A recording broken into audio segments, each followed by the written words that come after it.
How to log in Accenture Workday account online. So let's get started.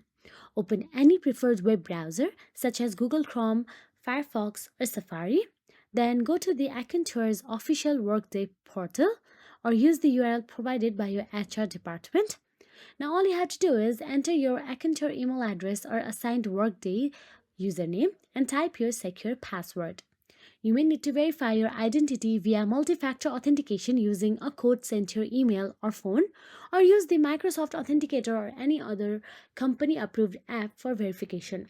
Then tap or click the Sign In button to access your dashboard.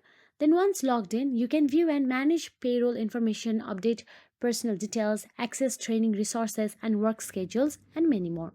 So that is it. By following these steps, you can easily access your Accenture Workday account and manage your work-related tasks securely. If you found this video helpful, please like, share, and subscribe. And thank you so much for watching.